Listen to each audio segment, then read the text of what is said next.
Hello friends, तर आज आपण बघूया घोटू पालक. तर मी अगोदर घेतला लहान कुकर, ह्यामध्ये घातलं तेल.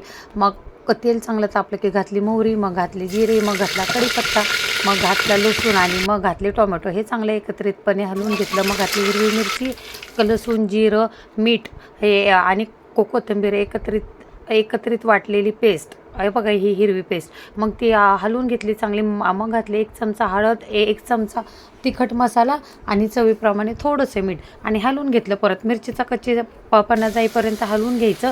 आणि बघा, पालकची भाजी बनवताना मला म्हणजे कॅमेरा व्यवस्थित पकडताच येत नव्हता, ह्यामुळे हलत होता. मग घातले डाळी, एक घातली तूर डाळ, एक घातली मूग डाळ आणि अख्खे शेंगदाणे आम्ही घालतो. मग घातला चिरलेलं पालक आणि एकत्रितरित्या हलवून घातलं.